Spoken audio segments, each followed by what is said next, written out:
اور یہ درس نظامی کے تیسرے سال کے اندر پڑھائی جاتی ہے. یہ میں اس لیے بات کر رہا ہوں تاکہ مزید آسان ہو جائے، ہم کسی بھی پڑھے لکھے بندے سے بھی رابطہ کر سکتے ہیں. ٹھیک ہے جی، کہ کیا واقعی یہ مسئلہ ہے دل کی تسلی کے لیے، مزید تسلی کے لیے. تو یہاں پر امام احمد بن محمد بن احمد القدوری رحمۃ اللہ تعالی علیہ آپ فرماتے ہیں وَيَكْرَهُ لِلنِّسَاءِ أَن يُصَلِّينَ وَحْدَهُنَّ بِجَمَاعَةٍ، فرمایا کہ اکیلی عورتیں ہونا تو ان کا جماعت کے ساتھ نماز پڑھنا یہ مکروہ ہے. اکیلی عورتوں کا جماعت کے ساتھ نماز پڑھنا مکروہ ہے، یعنی عورتیں ہی عورتیں ہیں اور ان میں سے ایک امام بن جائے باقی اس کی مقتدیہ بن گئی ہیں.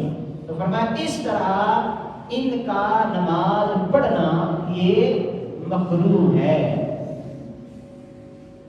اور اس پر مزید جو ہے وہ الجوہرۃ النیرہ جو میرے پاس ہے، امام ابو بکر بن علی بن محمد الحدید رحمۃ اللہ تعالی علیہ، آپ نے اپنی الجوہرہ کی جلد نمبر 1 ہے، آپ اس میں فرماتے ہیں وَيُكْرَهُ لِلنِّسَاءِ أَن يُصَلِّينَ وَحْدَهُنَّ بِجَمَاعَةٍ، کہ تنہا عورتیں ہی عورتیں ہوں اور ان کا جماعت کے ساتھ نماز پڑھنا، کہ ایک امام بن جائے باقی اس کی مقتدیہ بن جائیں.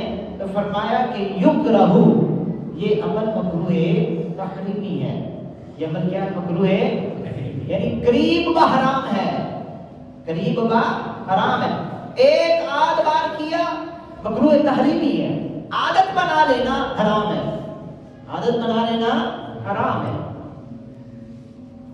اور اس کی شرح میں فرماتے ہیں یعنی بغیر رجال، بغیر مردوں کے جماعت کے ساتھ پڑھ رہی ہیں تو پھر مکروہ تحریمی ہے. ہاں اگر مرد ہیں، جس طرح رسول پاک صلی اللہ علیہ وسلم کے زمانے اقدس میں ہوتا تھا کہ سرکار امام ہوتے اور پیچھے صحابہ کرام ہوتے، پھر بچوں کی صفیں ہوتی، پھر پیچھے صحابیات ہوتی، تو عورتیں باجماعت پڑھ رہی ہوتی تھی، لیکن امام پھر بھی کون تھے؟ سرکار دو عالم صلی اللہ علیہ وسلم. مرد امام تھا، عورت امام نہ تھی. تو فرمایا کہ یعنی بغیر رجال، اگر بغیر مردوں کے وہ تنہا اس طرح کر رہی ہیں تو پھر یہ مکروہ تحریمی ہے. سواء فی ذلک الفرائض والنوافل والتراویح، فرمایا برابر ہے کہ وہ پڑھنے والی نماز وہ فرض نماز پڑھ رہی ہو یا کوئی نفل نماز پڑھ رہی ہو یا تراویح نماز پڑھ رہی ہو، یعنی کوئی بھی نماز عورتیں اس طرح جماعت کر کے کہ ایک امام بن جائے اور اس کی مقتدیہ بن جائیں تو عورتوں کے لیے یہ بات جائز نہیں ہے، مکروہ تحریمی ہے. اب اس پر یہ ہے الہدایہ، امام شیخ الاسلام برہان